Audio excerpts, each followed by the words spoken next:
Thanks again for joining us for the 2022 Sloan Sports Analytics Conference Competitive Advantage Talks presented by Kesberg, also known as the Craft Analytics Group. My name is Mike Duke, and I'm a first-year MBA student at MIT Sloan. It is my pleasure to introduce our next presentation, Finding the Modern Day Fan, presented by Ticketmaster. Please join me in welcoming to the stage our next speaker, Carlos Kesberg, Vice President of Global Client Analytics for Ticketmaster. Thanks, Mike. Hey, good morning, everybody. Career advice number one, if they ask for a headshot, send something from 10 years ago. You look a lot younger. Well, good morning, everybody. My name is Carlos Kesberg. I'm the Vice President of Global Client Analytics for Ticketmaster. Very excited. I'm actually somewhat new in this role, about 7 months. I spent the last 16 years on the client side, 12 with the Oklahoma City Thunder and 4 with the Phoenix Suns. So super excited to be up here and share some learnings that what we've seen in what we're calling the modern day fan. And what my favorite part about this entire presentation is, we're here at the analytics conference, we're here at Sloan, we get really into the weeds with data, we see a lot of analysis. That's not today's chat. Today's chat is a nice, easy cup of coffee. This is your nice breakfast omelet. It's easy learnings across the board. We'll display a couple different things to keep you there. I like pointing that out because sometimes it's really easy to get into the weeds on data. I'm going to embarrass someone real quick, but we've got Zach Sasher here in the front row, our senior analyst at Live Analytics. Zach is wonderful about when we're doing a project or an analysis of making sure we're keeping our eye on that end goal. Don't get distracted. Don't get into the weeds on some stuff. Let's figure out what's actionable within the content and keep going with that. And I was trying to think of a good analogy of what to compare that to, and this is really cheesy, but I think it works really, really well. About once a week, I have to go to Walmart, and I have to go get milk and detergent, 2 items. Walk into Walmart for 2 items. How many items do I leave with? 13. It's just not, it's not good. It's not good. You got to keep your eyes on the prize, keep your eyes focused. So it's just a good learning from the analytical perspective. Quick things just of what we're going to talk about today. I'll give a quick crash course on who Live Analytics is within the Ticketmaster ecosystem. We're going to talk about what we're seeing. One of the biggest questions that we've gotten over the past couple months is, you guys are Ticketmaster, you guys work with a lot of clients. What are you seeing from pre-pandemic to today when it comes to fans and buyers? And we've got some cool stuff that we can show. Once we have all of that, now what? What do we do? What are the recommendations? What are the things that we can hopefully help to drive revenue and drive easier decision making? And then leave some time at the end for questions. So crash course on Live Analytics. If you're unfamiliar, Live Analytics is Ticketmaster's in-house client analytics consulting firm. We work with over 250 active partners. That's across all live and entertainment, sports, college, university, arts, concerts, venues, large, small, anybody and everybody in between. We work actively with them and help them with the data that we have to drive their decision-making process. The foundation of everything that we do, any project that we do, any model, any analysis starts with the data, and most specifically, the data append process. So we have wonderful partners, Axiom specifically here in America, and Veronix north of the border in Canada. And we work with them to append records on your demographic and psychographic information. So things like gender, age, household income, occupation, what kind of car do they drive, even really cool stuff like personics clusters and groups, which are life stages to help you roll up some of those data points for easier marketing efforts. And that in itself, in my opinion, is awesome and powerful. Where it gets really, really, really fun for us in working with clients is when we take those same records that we've already appended and we put them through the Ticketmaster system. Ticketmaster system in North America right now stands a little over 110 million fans. So we know a lot about event behavior in our fans. And we take those records, append that information that's transactional, it's behavioral. We start to see things like artist affinities and some overlapping of if you attend this show, you might attend that show. What time are you purchasing tickets in the event life cycle? Are you a pre-sale person? Are you a walk-up person? Anybody and everybody in between.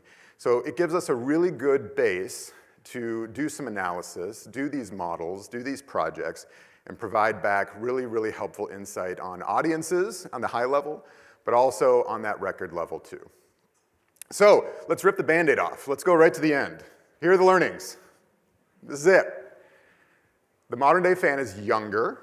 The modern day fan is spending more, and the modern day fan is traveling from further away. Quick aside, there was a hotly contested debate in the Kesberg's household as to whether it should be they're traveling from further away or traveling from farther away. And I think I settled on the right one. If you guys need airplane reading, Google further, farther. There's a rabbit hole that'll take you 30 to 45 minutes in. I came out of it not really knowing the answer, but I think it's further. So we're going to go with further for the rest of the presentation. If there's any literary scholars in the room that wants to grab me afterwards and correct me, please do. We'll probably use this presentation in the future. I'd like to make sure that we're right. So this is really, really great information. Let's dive in a little bit more into these different metrics. And before I do, I want to remind you of what I started with this entire presentation. A lot of this stuff is not earth-shattering. There's not a huge aha moment. Sometimes it's about keeping that focus, finding those metrics that are going to help drive your decision-making, whether it's sales, sponsorship, marketing, and run with that.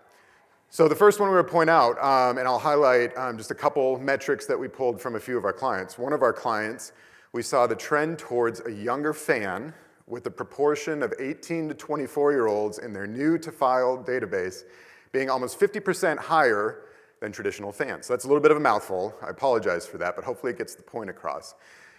New-to-file fans are people that didn't exist in the database before. So really, really interesting things, especially 18 to 24-year-olds. This is that post-collegiate crowd. This is that crowd that is just now getting into the workspace and is trying to figure out what we're doing with our entertainment dollars and spend. So they're getting really, really younger. The next one, and I lied a little bit. I said there's no big aha moment in anything, but I think if we would all guess what this is, this one was actually the one was a little bit more surprising to me, is that same group is spending more. Typically when you think about young buyers, you think about lack of discretionary income, you think about them being a little bit more reserved, but what we're seeing is that they're actually spending a little bit more. We had one client saw an average spend per event, so not just a ticket, but per event, the entire experience, increasing by 16%. So they're spending more money. And then lastly, we're seeing a trend across fans of fans traveling upwards of 200 miles away. So they're making those decisions to go further and do more with those events and spending more in a younger capacity. So obviously, I would hope most of you guys in the crowd right now are going, well, no crap, Carlos. Everybody's been cooped up for 2 years. They've been on their phones. They're all trying to make these big decisions about what to do on events. They're texting their friends, hey, as soon as pandemic's over, let's go travel to this city. Let's really empty the piggy bank. Let's cross off some bucket list items. And my comment to that is exactly. That's it. Sometimes it's about just finding those right data points and moving forward with them. Sometimes analytics isn't necessarily about figuring out the why. Sometimes analytics is about figuring out what to do with the why. And so really powerful to just find these three things that as you go back to your markets, if you're working on the team or events side, and you can help point out a couple things that might help drive your revenues. Okay, cool. So what are we gonna do with all this stuff? We've got a couple recommendations of not specific things to do, but maybe just a general mindset to take back with you as you go back to your markets. And the really incredible part about this story, and again, looping this into the there's no big aha here, is the data is showing that the fans are exactly where we want them to be. They're on their phones. Also another aside, as I was going through these slides last night, I had my Sloan badge next to my laptop, and I said, wait a minute, is that a phone or is that a badge? But I got too deep into that whole thing. But it's a phone. I promise you, it's a phone. So they're right where we want them to be, on their phones. So one of our markets is seeing that the proportion of mobile buyers increased by 35% when looking at old versus new buyers. And that's incredibly powerful. Again, it's an assumption that we all kind of had, but it's really, really great to put the data behind it to help justify some of those decision making. That builds a lot of trust within your analytics teams, and it's really supportive for them too as they can tie those knots together. So with prospects on their phone, this gives us a really, really good opportunity to reach them in a really vast way. So when it comes to digital marketing strategy, consider extending that reach a little bit. Here's an example. I live in Oklahoma City. Tulsa's 90 miles away. Dallas is 200 miles away. I might consider extending that reach a little bit, not just to the greater Oklahoma City market, but a little bit further out. Try to capture those young 18 to 24-year-olds who are thinking about spending more and are willing to travel a little bit to get to that event. You can leverage things like lookalike audiences and optimize those for the conversions where they're actually happening. And then the last thing I'll point out too, as teams in this room are starting to think about ticket sales, packages, premium products that they're trying to sell, typically when you go down that sales cycle, you're thinking about affluent households. You're thinking about who's going to be spending the most amount of money. That may not necessarily be the case in this whole thing. And you know, the window here is actually really, really short. This isn't like a big long-term solution by any means. This is post-pandemic where they're trying to spend some money, they're doing so quick, and then after that, they're probably going to revert a little bit back to their old form. So we have a little bit of a window here to kind of capture this stuff. So looping back in for premium products, for high-priced inventory, maybe look at a little bit of a younger age, look at the younger demographic, and see if that'll help drive some of the dollars too. And then this slide right here is essentially all about collaboration. If you were in this room yesterday, I think it was about 5:15, Charlie from the Indianapolis Colts got asked a question and had an awesome answer about the concept of collaboration, both internally with your own teams across departments, marketing, sponsorship, sales, service, everybody, but also externally with your vendors and your partners. So you could take things like live analytics, working with a third-party data provider, or do something that is more local to you if you have a vendor there. These two screenshots are just from our profile report, our audience insight report that shows on an aggregated level the demographic, psychographic, behavioral, transactional makeup of fans and audiences. We also have a propensity port. So, you know, these are great. If you want to use these, awesome. But this is more of just an example of how you should be thinking about things with these different audiences, how they index above or below everybody. My favorite thing to point out in this entire report, although it's a little hard to see, I apologize, but the report on the right shows that Stevie Wonder buyers over-index for WNBA and tennis.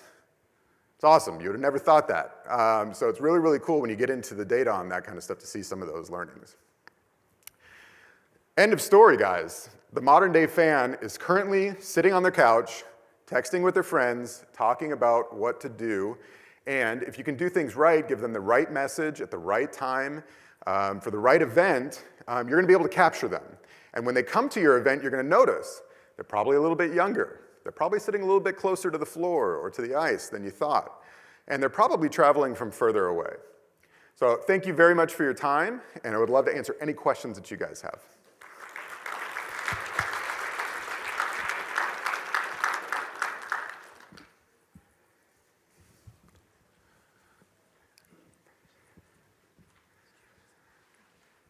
Hi, Carlos. Hi, Jordan.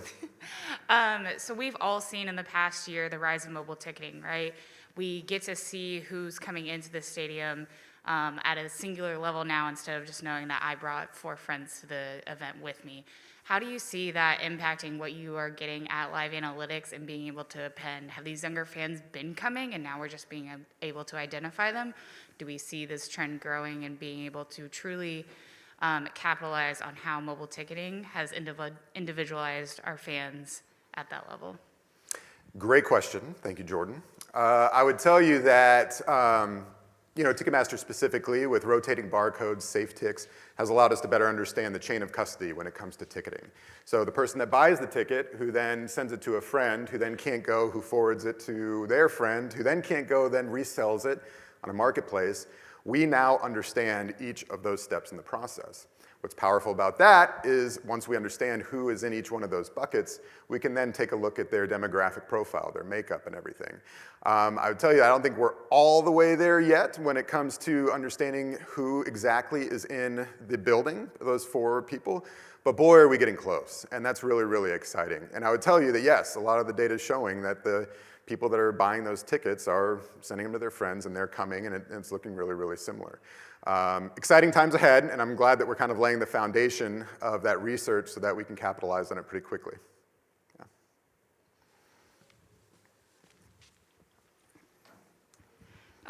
Are there any data points that you did not look at prior to pandemic that you're looking at now?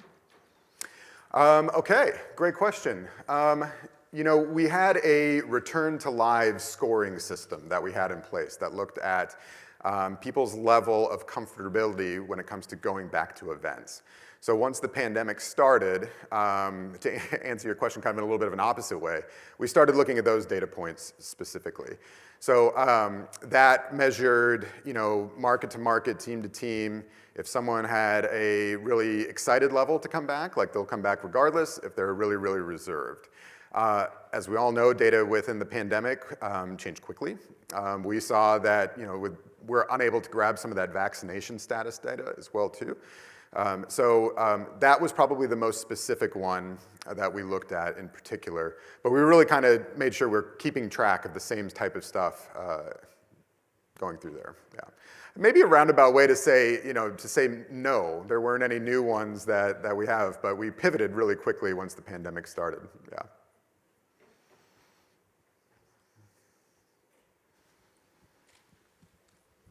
Hi. What's on the Ticketmaster roadmap for the future that you'd say, we still don't know this, and we're trying to figure out how to get there? And how soon do you see that coming? Because I know the proverbial Ticketmaster roadmap is one that we're all curious about, so I'd love to hear what's next. Yeah, you bet. I'm going to take this microphone off and give it to Sean here in the front row to answer that. No, really great question. We are investing heavily in the tech, and we're having a lot of conversations around what are the other data points that we currently don't have that we should be going to look at. So we're spending a lot of time thinking about food and beverage. We're spending a lot of time thinking about social, Wi-Fi. All of these different data points, you think about Wi-Fi specifically, and you're walking around arena and your phone is connecting to these different access points. That gets you to a point where you're thinking about dwell times and wayfinding and all of that. I'm not saying that that's on the roadmap, but those are the ways that we are thinking about things currently of how can we get beyond just the ticketing data, the append data that we're investing in, and leaning on our partners to see if there's ways to share that data, or go off and find some of the stuff that we need to do ourselves. Our goal in that whole thing is that, at least from a Ticketmaster and live analytics standpoint, we're able to provide a more holistic view of the entire fan. From their habits to their behaviors, everything that goes into that from the time that they leave their door to go to an event and everything that they're doing within the event. I think it's going to take a while for sure, but I love the fact that we're thinking about that now.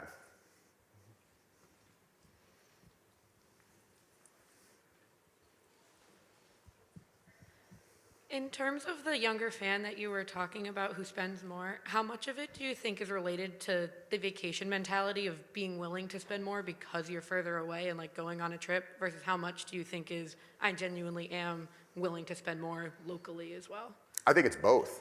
The tough part about this is some of this is aggregated data, and we've got over 250 partners. So, the Oklahoma City Thunder fan is going to react a little bit differently than, the Minnesota Vikings fan.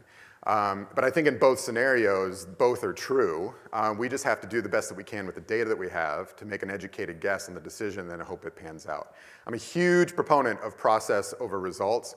If the results come, that's terrific, but let's focus on the process to make sure it's great. So I think it's definitely both. It's the people that are looking for that big vacation, that big trip. How can they cross off 3 events within one time? But I also think it's the person that just really, really, really wanted to go to that one concert and saved up a lot of money over the last 2 years to actually attend that event.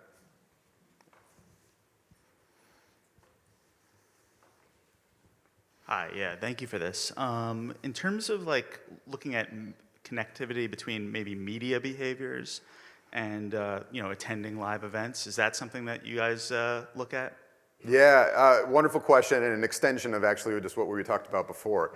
Our partners at Axiom have data that is incredibly vast, and although we focus really right now on the demographic and psychographic makeup of individuals, a lot of the questions that we're getting now are more driven on the media habits. What are people doing on their phones? What are the sites that they're visiting? Because that's powerful information too, and can tell you equally as much about a person as the demographic makeup can. So I would imagine, hopefully in the near future, that we're going to be leveraging some more of Axiom's data to help that decision-making process. But 100%, yes, media habits for sure.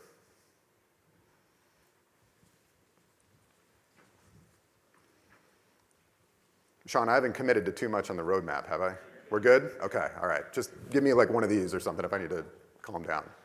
What have you seen for fan behaviors differently between sports like the NBA, where there's 82 games in a season, versus things like football or concerts, where there are many less events in the season? Yeah, great question. I don't know that I can speak to specific data, but I can just tell you from experience, you're seeing a little bit of a shift in how many games people are attending. You have companies like Season Share or other companies where you're focusing on fractional ownership of premium spaces or actual season tickets. You know, the old days of someone attending 43 games for an NBA season, although they're still there, there's plenty of people that still do that, it's not as much. And that's not to say by any means that the season ticket is dead. I couldn't disagree with that more.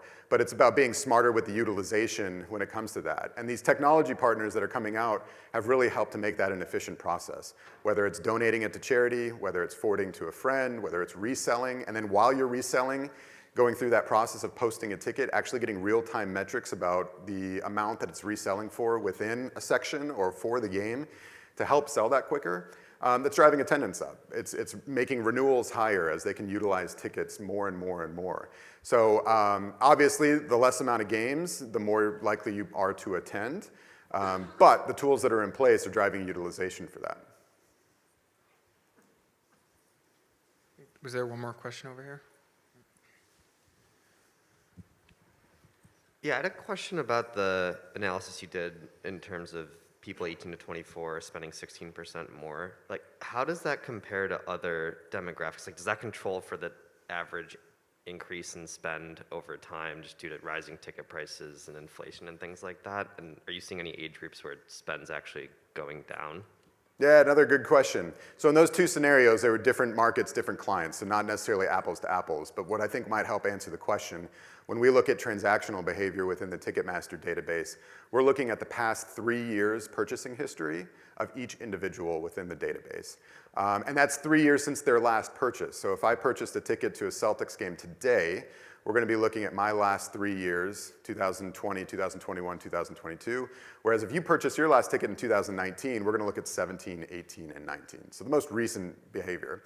In saying that, I do see that the younger people are going to be spending more. I'd hesitate to say within any group overall if they're going to be spending less as this post-pandemic cycle. I would guess most everybody's going to be spending a little bit more as we talk about that discretionary income that's available. They just haven't been able to use it over the past 2 years. So again, no data behind this. This is educated guess that I imagine we're going to see an uptick in spending across all age groups. But then I think we level back out to where it was before, where the younger demographic probably goes back a little bit lower. And we see that kind of affluent household, older demographic that does spend a little bit more continue on. And I think we have time for one more. Have you seen any interesting trends in the way ticket purchasers go through the discovery and ticket selection process, sort of pre and post-pandemic? Yeah, a lot of that is driven purely by technology partners. So you think about some of the social media and e-commerce that can be tied specifically to it. Ticketmaster has an integration now that I think is either now or rolling out very, very soon with Snapchat, to where you can actually swipe and get with your friends and purchase some of those tickets. Ties directly to the comment on they're exactly where we want them to be. So during the life cycle of a purchasing behavior, although they are on their phones, you immediately think Ticketmaster app, or you think the website within the web or on the phone. But all of these different social media partners are trying to figure out a way to maintain focus on their platform, but also integrate some of those other buying behaviors and cycles to get them to that endpoint too. So I'd encourage everybody to look up the Ticketmaster Snapchat integration because it's fantastic, it's easy, and gets people to games. Thank you very much, Carlos. That was awesome. All right, thank you.